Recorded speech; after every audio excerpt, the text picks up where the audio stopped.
The Friday Senior Solutions Agency call with Joe Johnson and Jimmy Hernandez. We got a great show lined up for you guys. So thanks for hopping on. That phone number there in yellow, that's my cell phone number. If you need to get a hold of me, that's the best way to reach out. Just a couple of real quick announcements on air showing screen. Okay, I just want to make sure I was showing my screen. You see this next screen, right, Jimmy, where it says no webinar? Yes. Perfect. All right, guys. Next Friday, there will not be a webinar due to our travel schedule. Jimmy and I will be out of the country. We will, what'd you say, Jimmy? We'll be gone fishing, right? Gone fishing. Yeah. So Jimmy got invited to Costa Rica by a very good client, and Jimmy reached out to me, see if I could go. So we're going to Costa Rica for a week. So should be looking forward to it, man. It'd be a lot of fun.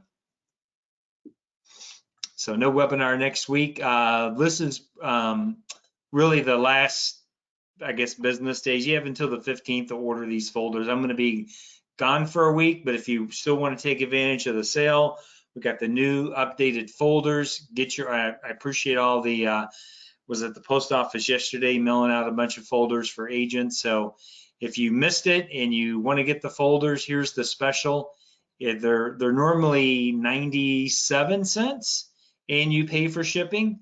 The special is they're 89 cents, almost 10 cents less per, and free shipping. So on 50 folders, I mean, it costs $15 or almost 16 bucks to ship 50 folders. So you're saving a lot of money by the free shipping promo. So today's call, we're going to be talking about avoiding the biggest mistakes agents make when they're dialing their leads. And man, we got a big long list of things to get through. In the comment section, as we're going through this, if there's some things that you think we left out or we need to expand on, just either raise your hand, I can unmute you, or if you want to type in a comment, we could read your additional comments. This call is kind of a continuation of the last 2 weeks, if you recall, or if you weren't on the calls, but we did one on door knocking mistakes, and we also did one on in-home presentation mistakes. We called it agent killers. What I will do is when I'll get this published to our channel, I'll leave links for those 2 videos in the description of this video, so they'll be right there, so you can go ahead and click on them and check them out. And if you're watching this on YouTube, of course, this is today's August the 13th, 2021. This is a live webinar, but maybe you're catching it on YouTube. Subscribe to our channel, especially if you are an insurance agent and you're looking for great content to help you improve your game. Even if you're not part of Senior Solutions, you can certainly benefit from all the content that we put out. So we welcome everybody to subscribe to the channel. We appreciate everybody who does. All right, Jimmy, you ready to get into it? Let's do it. I got a big long list. So and the other thing too about this list, it's not really in any particular order. It's just in preparation to this, man, I just started, just writing stuff down of all the mistakes that I've made and things that I see with other agents and things that they don't do. So Jimmy, the first thing I just want to cover is one of the biggest mistakes I see agents make is they're afraid to call early. Like they don't even start making dials until like 9:30, 10 o'clock, when in reality, you should have started at like 8 o'clock in the morning. Yep. And I think there's maybe a little bit of fear, a little bit of anxiety to think that, oh man, 8 o'clock, that's too early. You're going to be waking people up. Dude, that's nonsense. Here's what I can tell you is that, or maybe you're afraid of people being grumpy and being pissed off. Here's what I found out. The people that are going to be pissed off and angry that you're calling them, it don't matter what time you call them. It could be Am I right, Jimmy? It could be 8 Right. o'clock in the morning, 10 o'clock in the morning, or 6 o'clock at night. Pissed off people are just going to be pissed off people. There's nothing you can do about it. You call them like it's no big deal. Remember, we're not telemarketers. So these are people that mailed in a card or solicited us through Facebook or some type of online advertising. Call them early, man. Call 8 o'clock. You will be surprised the people that will pick up, and you just treat it like it's no big deal. You just get right into your script. And a lot of times I mean, 8 o'clock is not that early. A lot of these seniors, they probably got up at 5:30, 6 o'clock, already had a cup of coffee by 8 o'clock. So don't make the mistake. Don't be afraid of calling early. You want to expand on that, or should we just keep, because we got a lot of bullet points to hit. I would like to add just my personal experience with that. I had the Sure. same problem when I was new, Joe.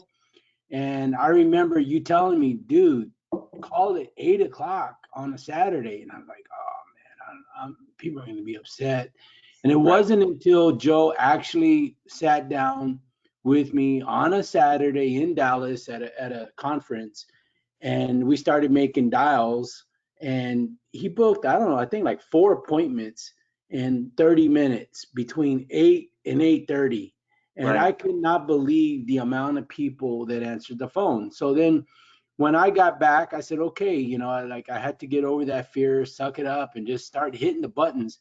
And to my amazement, when I track my activity every Saturday morning, the the hour between 8 and 9, I book more appointments in that hour than any other hour throughout the day. That's Yep. always the best time. So I'm just saying, suck it up, get over your fear, and just do it. Absolutely.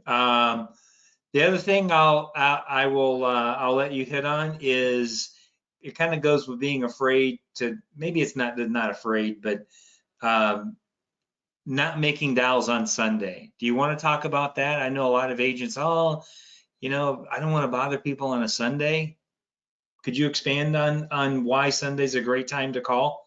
Yeah, me personally, I like Sunday afternoons between the hours of, let's say, 3 and 5, 3 and 6. That's the sweet spot. People have gone to church, they've already, had their dinner. If it's an early football game, the game's over, right? That's a good time to call. If it's your local, team and they're playing late, call anyway. Not everybody watches football. You know what I mean? Like, don't get hung up on that. Yeah. Um, Don't but let your inhibitions reflect on what other people are doing. You know, exactly. it's yeah. I'm with you on that, buddy. And I got to tell you, like me personally, my thing is I'm always trying to fill up my Monday and Tuesday with my Saturday calls. So if I don't fill up Monday and Tuesday with appointments on Saturday, then I'm calling on Sunday, and I'm calling from 3 really up to 8 o'clock. Yeah. Feel Sunday like, afternoons, man, they're the bomb. yeah, and my thing is I'm calling until my schedule's full. Yeah. So if I'm on the phone an hour, 2 hours, 3 hours, it don't matter. I'm not going to stop dialing till I have a full Monday and Tuesday. And Sunday afternoons is like a Saturday morning at 8 o'clock. You're just going to get a lot of people answer. And the reason why is they're not thinking it's a telemarketer, because telemarketers typically don't call on Sundays, especially Sunday afternoon. I don't know what it is. I can just tell you that, like, I get a lot of people actually answer the phone on Sunday afternoon. So don't be scared of it. Absolutely. Next one, Jimmy, and I think this is kind of common sense, I guess, but um, they don't call what agents don't call their leads enough. It just lack of activity, which I think is, you know, maybe common sense, but sometimes, I'm working with agents and we're, coaching them on making dials and doing preset appointments. You guys know we're big advocates of door knocking, right? Like, but man, if you're not dialing your leads, you're missing the boat. And I'll be talking to, an agent and they're like, yeah, I got up and, I made, 15 dials today or whatever. It's just like, man, how can you only make that few of dials, man? I mean, if you should be making, I mean, honestly, I think a minimum of close to 2, 3, 4, 500 a week of dials. Remember, you're dialing the leads multiple times throughout the day. And then just to expand on that, and I'll turn it over to you. It's kind of, I guess, as I was writing my notes, are tied in together. Agents don't have enough activity. They're not calling through their leads enough, and they're not whatever you want to call it, triple tapping or triple dialing their leads. So I want to see if you want to maybe just expand on my thought process there. Yeah, let's talk about the triple dial real quick. So, I mean, Joe, again, taught this technique to me. To my amazement, it works, right? So, the way you do it is you dial the lead, and you let it ring like 2-3 times, and then you hang up and you call right back, and you let it ring another 2 times, hang up, and call back on the third time and let it ring, and they're going to answer the phone. I think what happens on the other end, they're like, what the heck, like this person is really trying to get a hold of me. They're not thinking it's a telemarketer, because outbound calls don't work that way, right? So like, they answer the phone, they pick up. If anything, they pick up out of curiosity. I've never really had anybody like question, like, well, why did you hang up and dial? Like, I thought that would, come up, but it just really doesn't. Um, I prepared in case it ever did, that say, oh, I'm sorry, I just had difficulty with my phone. I'm glad you answered, but I never had to do that. So Just to expand on that, when I've brought this technique up to other agents, they're very skeptical. Like, oh, people are going to be pissed off. They don't get pissed off. The other thing too, to add to the technique, is that you have to purposely hang up the phone. In other words, like when you call the number, I got my lead and I'm dialing the number, I don't let it ring enough times to even let it go to voicemail. That's the key. You just let it ring 2 or 3 times and boom, hang up. Then all you have to do is push it's so quick. All you have to do, you already have the number there, you just push redial and just do that 3 times. And the third time, you just let it keep ringing, ringing, ringing all the way till it finally goes to, if they don't pick up, you go to voicemail. What you will find if you track your numbers is that your connect rate will increase by at least, I'd say 20 to 30%, just by doing that little tick. So don't be afraid to triple tap or triple, whatever you want to call it, triple dial your leads. The next one, Jimmy, on the list is agents make the mistake of having the wrong mindset when they call. And when I work with them on the phone, a lot of agents, I don't know, they're trying to, the mindset's wrong, and they're trying to, like, I don't know what the word is, like they're too bubbly, like too upbeat on the phone. You know what I mean? And when I'm listening to them, like, dude, I would like totally hang up on you. You sound like a telemarketer. You know what telemarketers sound like when they call you. We want to be, when we're making our dials, we don't want to make the mistake of people thinking that we're a telemarketer. So we want to be the opposite of a telemarketer. Let me just tell a real quick story. You know who's really good at that is, and I'm sure you get it in Texas, but here in the Illinois State Police and the my local police department, the Naperville Police Department, I'm on their list because I always give money, so they know I'm a lay down if they call me. But and maybe it's their police training, Jimmy, but when I get a call from the Illinois State Police looking for money, like he doesn't sound like a telemarketer. You know what I mean? He sounds like a policeman. Like it just sounds official. You know, hey, Rob Jones, Illinois State Police. How you doing, Joe? Like, you know what I mean? It's not like, oh, hey, this is Ron from the Illinois State Police. How you doing, Joe?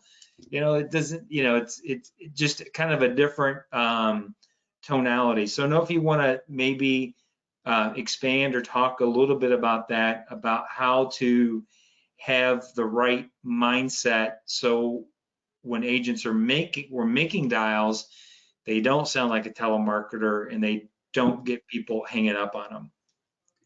Yeah, so I want to start with something that Joe usually says, and that says talk low and slow.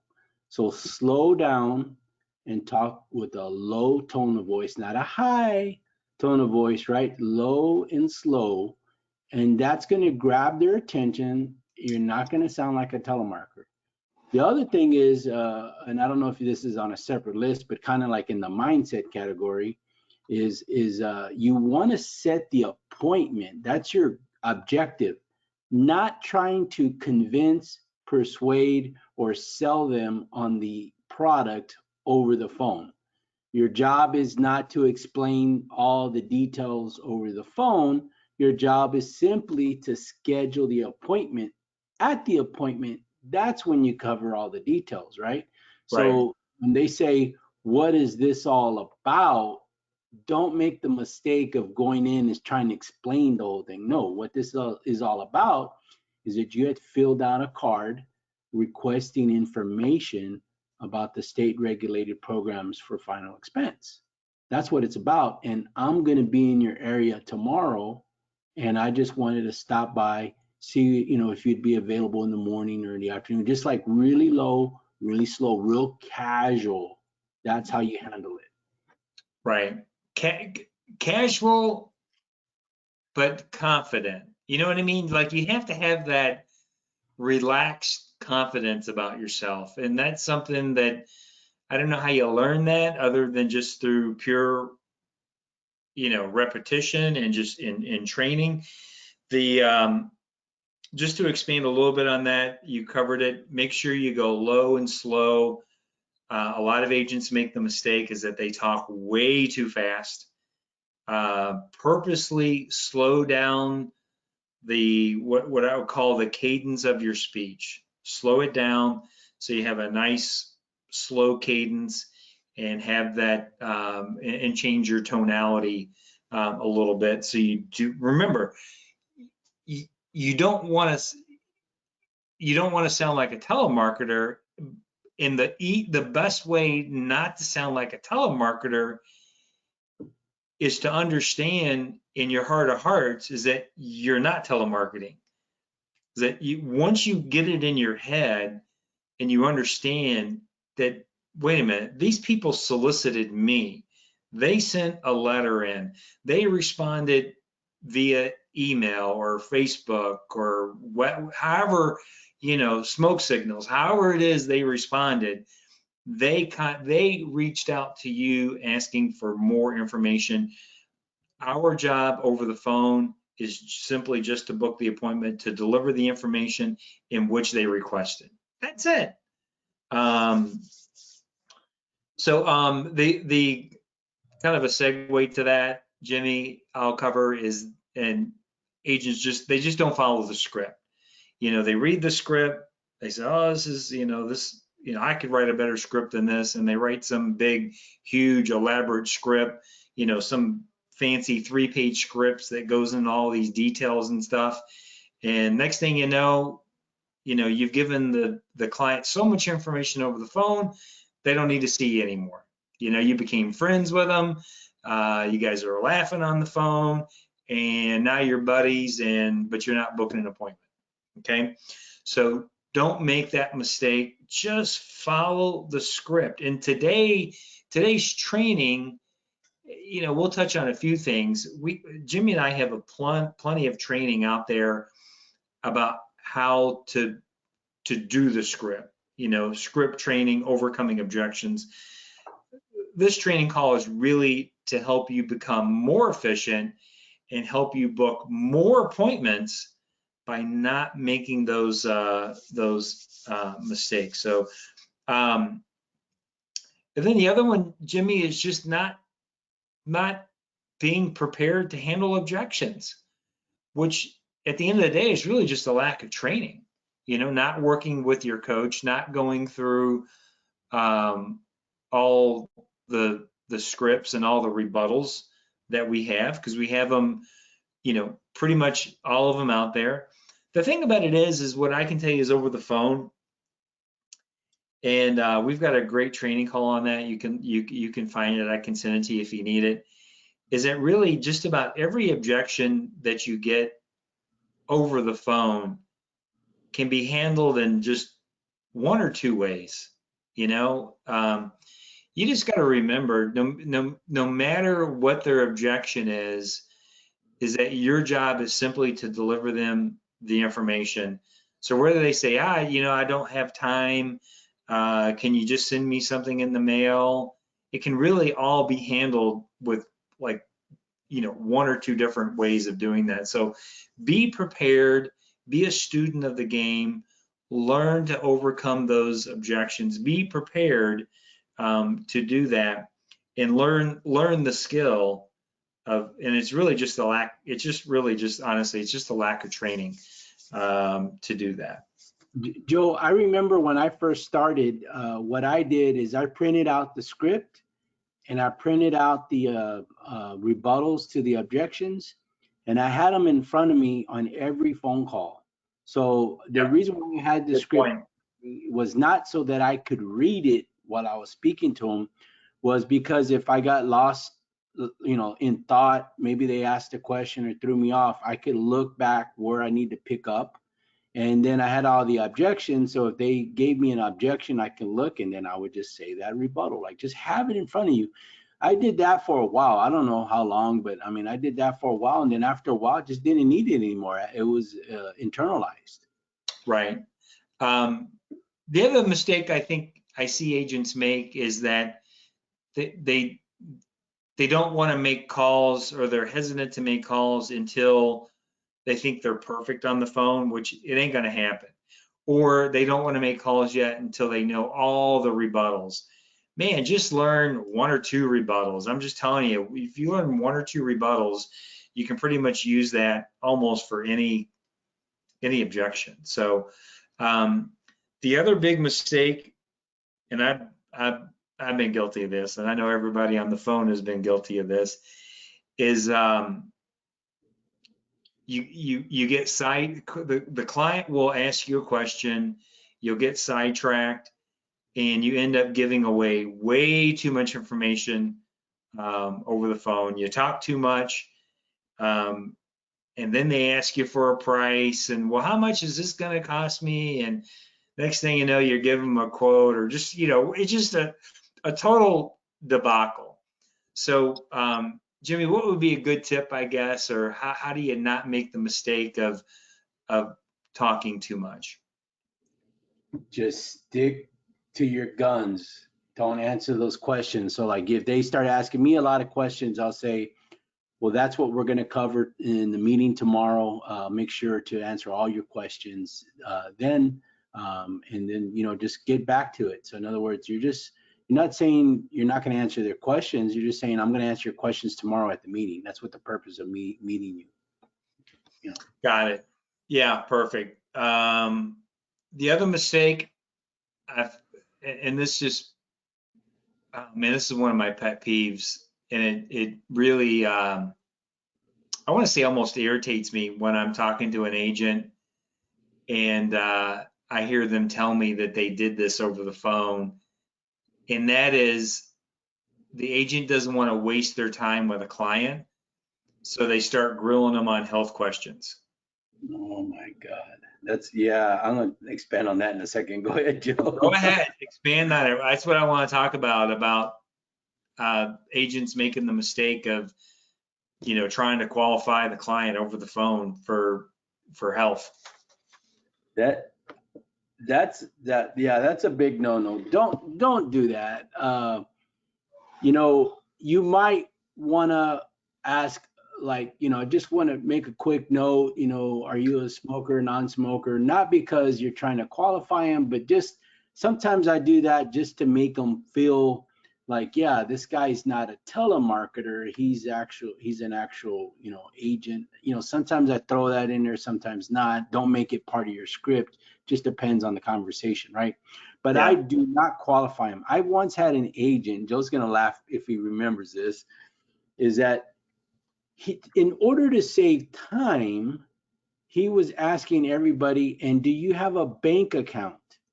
Well, you know what? Even if I had a bank account and I'm a senior, and you ask me that over the phone, it brings up some red flags.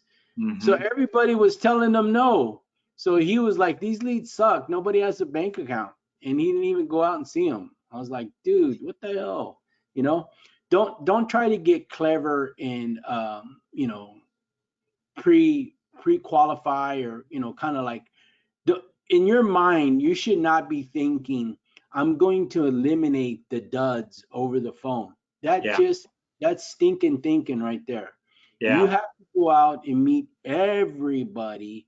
And until you're face to face and in the home, you don't really realize which ones are the good ones or which ones are the bad ones. And if you're trying to, sift them over the phone, you're just going to sift yourself right out of sales. So don't yeah, do that. yeah. Good point, man. God, really? He was asking if they had a bank account? Yeah, it was. God, what a dummy. And he was, you know, um, I guess I understand the thought process, but you got to understand, like, I'm thinking myself too, like, I don't know who this person is. If I'm 75 years old and I send in some form to get information and guy's asking me if I have a bank account, I probably would say no. Like, like you don't need that information, you know? Mhm. Um, Okay, the other thing that is a big no-no, big mistake is not tracking your numbers, man. Not keeping track of your activity. As you're making dials, you don't have your activity tracker, and you're doing little. If you can see me here, I'm doing little tick marks on and then counting my dials, counting my contacts, counting my um, appointments. Got to track those numbers, man, because that was always my big motivator. I would track all my little, even when I'm triple dialing, I triple dial a number. That's not one tick mark, that's three tick marks, So, on a Saturday, it would be easy to make, 150, 200 dials because I'm calling every lead three times and I'm going through them twice. So, I mean, even if you just had like a fresh batch of 20 leads, 20 times 60, or 20 times 3 is 60, times 2 is 120. So just on 20 leads, I could easily, make 120 dials just on 20 leads. So track those numbers, because it was always a motivational thing for me to be able to look back and I track the numbers all the way through, not just the dials, but the presentations and the AP, and to come back and you say, you know what? Every time I make a dial, whether they pick up or not, it's worth whatever, $5. Whatever it is, it is. Maybe it's worth $10. But you will never know those numbers. You won't know what your time is worth. You won't know what those dials are worth unless you track your numbers. So track the numbers. The other mistake I see agents make, and this is kind of leaning towards it's about door knocking, but agents make the mistake of not going out and door knocking the leads that they get unfavorable results on the phone. In other words, the client either hangs up, they say they're not interested, um, don't call me again, take me off your list. Chances are they're saying all that because they think you're a telemarketer, okay? And I've had this many times, Jimmy, where I've had somebody like, oh, that wasn't me. I didn't send it in. Just take me off your list. Dude, 2 or 3 days later, I'm door knocking them, showing them the lead. I'm getting in and making a presentation and making a sale. So don't be afraid to door knock unfavorable results on the phone.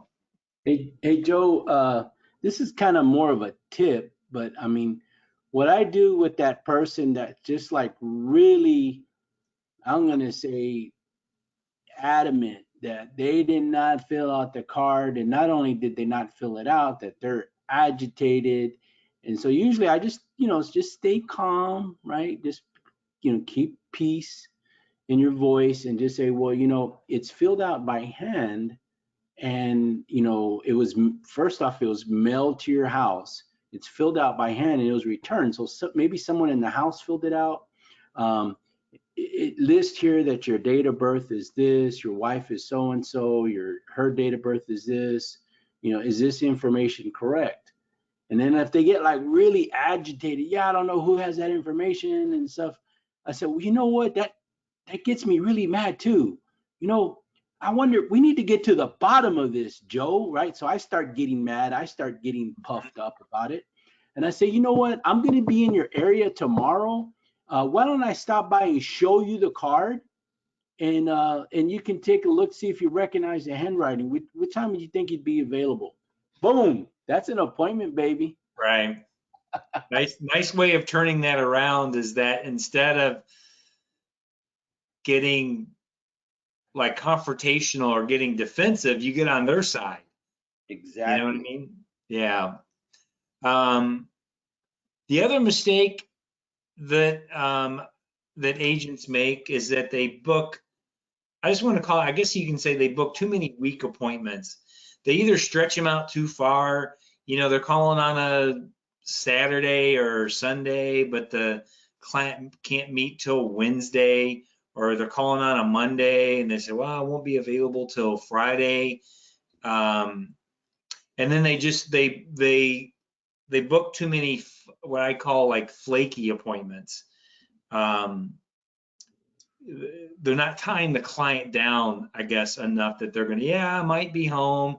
Yeah, sure. Yeah, why don't you swing by, Jimmy? I think I might be home. Dude, that's you gotta take control of the situation and let that client know that your time is valuable too. And I don't like making, you know, flaky appointments. So you really need to work on, I guess you could say, the tie downs, because if you start booking appointments 2, 3, 4 days out, or you're booking weak and flaky appointments, um, you're going to aggravate yourself, and They're not gonna stick. you could find yourself out of the business because you'll end up with a bunch of no shows. You know, someone who's just like sounds super flaky. Sometimes I won't even book an appointment, Jimmy. I'll just say, well, I'll try to catch you again. I'll put them on my door knock schedule and just door knock them. And if they're home, they're home. But I don't know if you want to expand a little bit more on either a tip on how, or how, maybe how to avoid booking appointments too far out. My rule of thumb, Joe, is I don't book appointments more than 2 days out. Like, Yeah. my priority is tomorrow. And if tomorrow's not good, they go into the doctor, dentist, or whatever. Then the following day, if I can't book it within 2 days, I'm not booking it. That's just my rule. Now, there are exceptions, and again, these are exceptions, right? Is that if somebody tells you that they're working, but my day off is Thursday, okay, well then they're off on Thursday. That makes sense, right? But otherwise, I don't book the appointment. The other thing, that if you get those flaky ones, well, yeah, why don't you come, Wednesday at 2 o'clock? Okay, I'm going Tuesday at 2 o'clock. They're not expecting me on that day, and I'm just gonna say, hey, I was in your area, just wanted to stop by. I know I'm a little early, and just pop in on them. That's all you got to do. Pop in, dude. Yeah, Door knock. don't be afraid to pop in. Yeah. Because Um, Wednesday at 2, they know you're coming, so they ain't gonna open the door. Right, but not right. Tuesday at 2. That's So pretty funny. I like that. Um, yeah, I used to tell when I was doing training with another agency, I was talking, like, door knocking and booking appointments. And my philosophy was like, listen, man, just show up. You can show up early, you can show up late. The point is, you just got to show up. It doesn't matter. Just, what do they say? 90% of winning is just showing up. You got to exactly. show up, man. Um, the other mistake and that agents make dialing is that they don't smile when they dial. Again, we're not trying to be like super bubbly, but again, just try it, man. When you're making those dials, man, have a little bit of a smile on your face, and that smile can actually, I don't know how it works, but it somehow magically goes through the phone line, and that client knows that you're smiling. I know you always like to say that, Jimmy. Yep. Um, to kind of go with that too, and we talked about this. I should have probably brought this up with the mindset or the tonality. But when you're calling the leads, speak to them like you've known them for 30 years. It's kind of like I was talking about when I get solicitations from the police department for donations. Man, it's just like the guy's good. I mean, his tonality is like, we've been friends for 20 years. So, use the language and, speak to the client like you know them, like you guys have been old friends for 20 years. I don't know if you want to expand, or if you want me to go to, No, you uh, can move on. go to the next one. Yeah, go to the next one. Got it. Okay. Next thing I see agents do is when I'm coaching them and I'm working on making dials for the week, is that something always gets in the way. Like, I'll call it procrastination. Oh, the timing wasn't right. I couldn't make it at 8, so I figured, well, I'll just make them tomorrow. And then this came up, and next thing you know, a whole week went by, in the the in their head, just the timing was never right. So the mistake is, what I'm saying is that, listen, we know there's better times to dial than others, but the biggest mistake that you can make is just having pure procrastination in your life. And procrastination usually occurs is when you have some type of anxiety about the perceived outcome of an event. So that's why people don't work out, Jimmy. They don't work out because of the perceived pain. Oh, I got to drive to the gym, or they don't have the time, and if I do, I'm going to be sore or whatever. So they end up at the refrigerator eating. You know, Same thing with making dials, man, or making your door knocks, or learning to be a better agent, studying the product, studying the training. Uh, Procrastination is almost like a disease, man. And once you learn how to break through procrastination, obviously it's going to help your sales career, but it's going to help your entire life when you learn how to break through and stop procrastinating. Another thing, just as a side note, procrastination can cost you thousands, if not, hundreds of thousands, if not millions of dollars over your lifetime. Procrastination can lead to bad health. It can lead to not making the right amount of sales. Procrastination can cost you money and late fees and different things that you could have taken advantage of. I know I'm getting off track a little bit, but just as a life lesson, learn not to procrastinate. And then the next one, Jimmy, I'll turn it over to you, is along with procrastination, I guess, is just not following a schedule. So if the biggest mistake, one of the mistakes that agents can make is that they just don't follow a schedule. They're like, well, maybe I'll make dials here, maybe I'll make dials there. Man, put your schedule together. On your schedule, slot in your dial times, when you're going to do it, and have that start at 8 o'clock in the morning. So I always tell myself, I tell people, listen, you're either scheduled or unscheduled. Which do you want to be? You want to fly by the seat of your pants and not be scheduled, or scheduled? Successful people have a schedule. When you call your doctor, they have to look at a schedule. But why? Because they're busy. You call your accountant or your attorney, they're looking at their schedule. In the insurance business, you need to follow. It's important if you want to be successful, is schedule and fill up your calendar, fill up your schedule with slotted times on what you're supposed to be doing.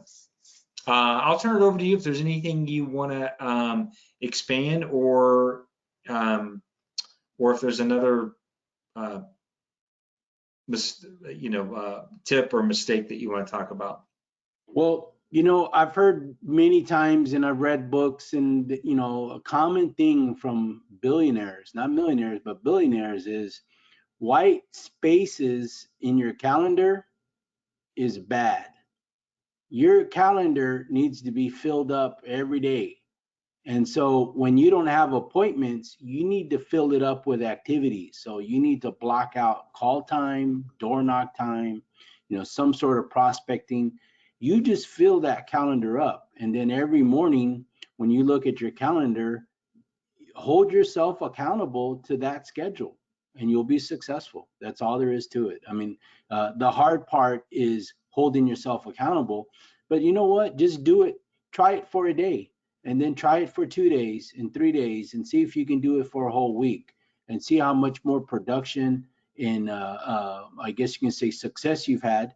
Then do it 2 weeks, then 3, then a month, then do it for the quarter, and then make it a habit.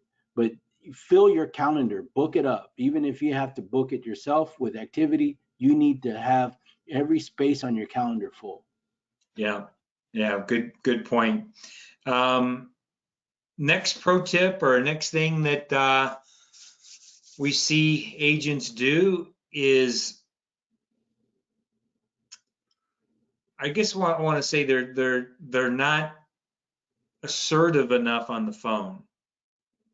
Like, they let the client, they're kind of pushovers. You know what I mean, Jimmy? Like, the client will give them an objection, or not even an objection, but well, I'm busy that day, or can you call me back? Or you've got to learn to be assertive.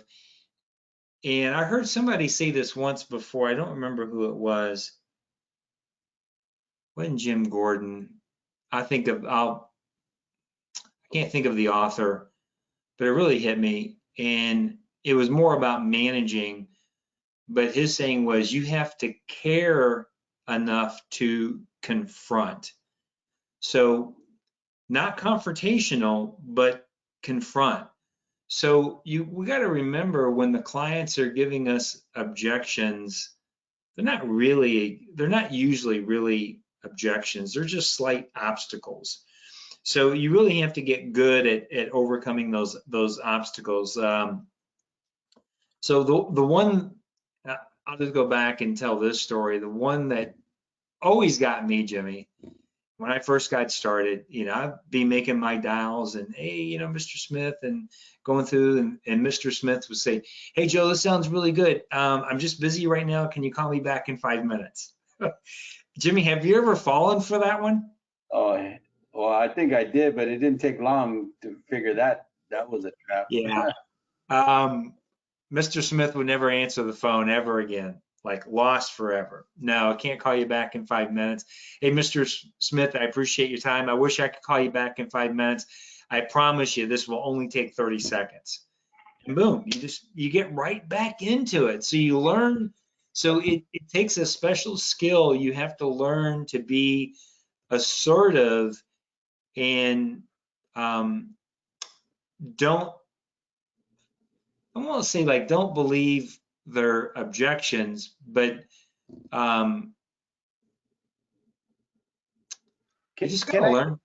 can I say something? Because this kind of goes in the same Yeah, I'm kind of category. struggling with what I want to say. It's Because sometimes they say, "Oh, well, I'm driving. Can you call me back? I'm at work. Can you call me back? Well, I'm cooking. Can you call me back?" Like, yeah, it's all the same thing. Well, then, just think about this for a second. Well, why did they answer the phone? It wasn't exactly, until they thought it was a telemarketer that's calling that's what their excuse is, right? Maybe exactly. they are at work, maybe they are driving, maybe they are cooking. It don't matter what they're doing, but you just give them the same response that Joe just said is, well, I'm sorry, I can't call you back, but I promise you this is only going to take 30 seconds. This will be real quick. And then just get right into it. Yeah, just hop right into it, man. So we don't need to dwell on that, but just learn to never get off the phone. They give you an excuse. I mean, first of all, I'm at, oh, I can't talk, I'm at work. Then wait a minute, why'd you pick up the freaking phone? You know what I mean? Like you're not saying that to the client, but in your head, but yeah, I mean, in the beginning, I fell for that one, and then I quickly, my coach, my mentor, like zipped me right back into shape, and like, and this is what he taught me. He taught me is like you only got one chance. You get that client on the phone, you only have one chance to book an appointment over the phone. Okay. And if you don't, your only other option is to go door knock them. Chances are, and trust me, I can't tell you why this happens, but your chances of getting that person back on the phone are slim and none, and slim left town, as they say. Um, the other mistake I see agents make, and we'll wrap this up, is just pure lack of confidence. And I think that comes with it comes with experience, and confidence also I think comes with when you internalize what we're doing in your heart of hearts, you know that you're doing the right thing. Like you're totally in a position to change people's lives by providing them with that, financial stability when their life ends, is that, there's going to be money available to take care of their final expenses. And then, so I think once you know and you really believe in what you're doing, to me, it seems, Jimmy, once I got that, once I understood that, it became very easy for me to be confident and assertive because I know I was on the right side of it. Does that make sense? Yep. Like And I'm not, and Joe, I'm sorry, yeah. I cut you off. Go ahead. I was just gonna say, I know I'm not selling some bullshit product that they don't need. Like Exactly. this is a this is a game changer. This is like important. And once you understand that, man, I swear it just makes it so much easier to book appointments once you believe in what you're doing.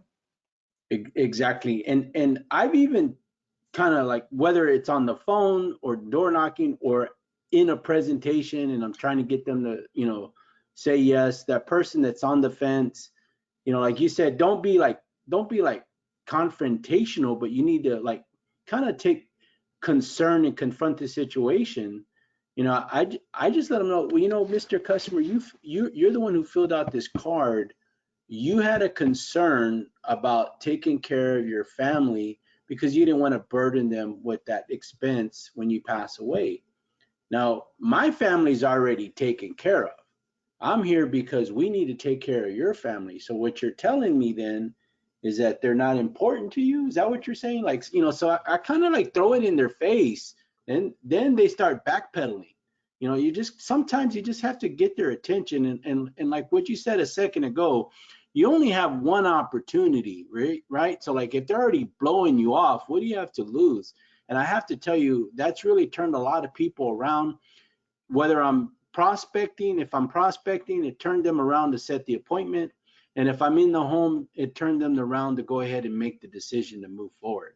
So again, it all falls back to that procrastination thing.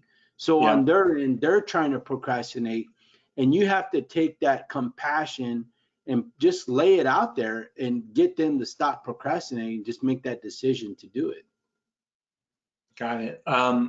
Jimmy, the last thing I have on my list, and I don't know if you have any more on your list, is a mistake that agents make is when they're making dials from their home office, there's just like way too many distractions. Oh yeah. Uh, you know, something's going on with the kids, the dog, the wife, the husband, whatever it is. You're just like so many distractions, and they I guess that's kind of talks a little bit about the procrastination, but this one I just feel like is a little bit different. You really need to, when you're making your dials, and this goes back to having that schedule, is let your family know your schedule. If you're wherever you're making your dials, whether it's on, if you have like a small den, maybe if you're making them outside on the if you've got like a screened in porch or whatever your deal is, wherever your space is, it's important to let your family know that this is the block of time, this is my schedule. And dude, if they don't respect it, you just gotta leave. That's what I used to do. Sometimes at my house, Jimmy, I swear there was like so many freaking distractions. I would just take all my leads and get in the car and, go drive and sit at the parking lot at McDonald's so I can get a drink and have a bathroom to use. And I tell my wife, and I tell a little white lie, I say, hey, honey, I got to run out. I got a client that needs to see me. I'm going to be gone for about 3 hours. And I got an appointment. I take my leads, my binder, I drive a mile to the closest to the McDonald's is up the street, and I'd sit in the parking lot, man, in my car with my car running, making dials from my car, because that's the only way I could get away, because my family wasn't, I guess you can say they weren't respecting my schedule. You know what I mean? There are too many distractions at home. So don't let it, so take that as a pro tip. If you're in a situation where you've got too many distractions, go somewhere else, man. Get in your car and go drive somewhere and dial your leads from your car. Well said, Joe. I remember uh, very similar, situation. Got a lot of kids here at the house, and usually on Saturday mornings everybody's asleep, but every now and then, they'd start getting up early, whatever. And it's kind of hard to tell young kids, right, to be quiet and, Yeah. expect them to be quiet. But anyway, I remember making dials in my car in the driveway, and then the kids would be coming to the car to ask me a question. I'm like, are you serious? Right? So like you said, you just have to leave. So I would drive around the block. There's a little park like right behind our house. I'd go to the park and just, sit there in my car and make all my dials. So I mean, you got to do what you got to do. What you got to remember is that this is your business, right? And you're doing this, if you have a family, right? You're doing this really to be a provider and support your family, right? Yeah. So even when they're in the, I guess, distracting you, you're still doing it for them. So you have to do what it takes, right? So you have to get out, go in your car, go somewhere, go to McDonald's, like Joe said, go to the park, go wherever, but just dial from your car if you have to. Go to a quiet place and just get it done.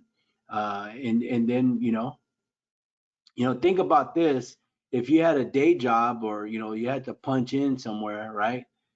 your family wouldn't be there to, to distract you. You'd be elsewhere at work. Well, you just have to remove yourself from the situation and respect your work hours. Exactly, exactly. Well, Jimmy, I think this has been a great call. Um, do you, I'm through my list, the list that we put together. Do you have any other notes? And I can see if there's any comments. While I'm doing that, you tell me if there's uh, any other things that you want to add, any other mistakes that you think agents make. I know, I think we covered the list. The only thing I just want to say is something that we said earlier is the procrastination thing. You just got to put it on your schedule and just stick to it. Get out the door. Brian and Avi at YIG, they always said the hardest door sometimes to cross through is your own front door. You Yeah, know, you open that door and get out, whether it's to make dials or whether it's the door knock, but you just got to push yourself to do what you got to do to get in front of more people, and you'll be successful. So absolutely. All right, guys. Well, thanks for being on the call today. I think this has been a great call. Jimmy, thank you. I will see you tomorrow morning on tomorrow. our flight to Yep. is it To tomorrow Costa morning? Rica. Yeah, Saturday morning on our flight to Costa Rica. All right, Joe. All right, Well, man. Great call, buddy. take care, everybody. All right, man. God bless everybody. Have a great weekend. If you need me, give me a call. I'll have my phone on. All righty.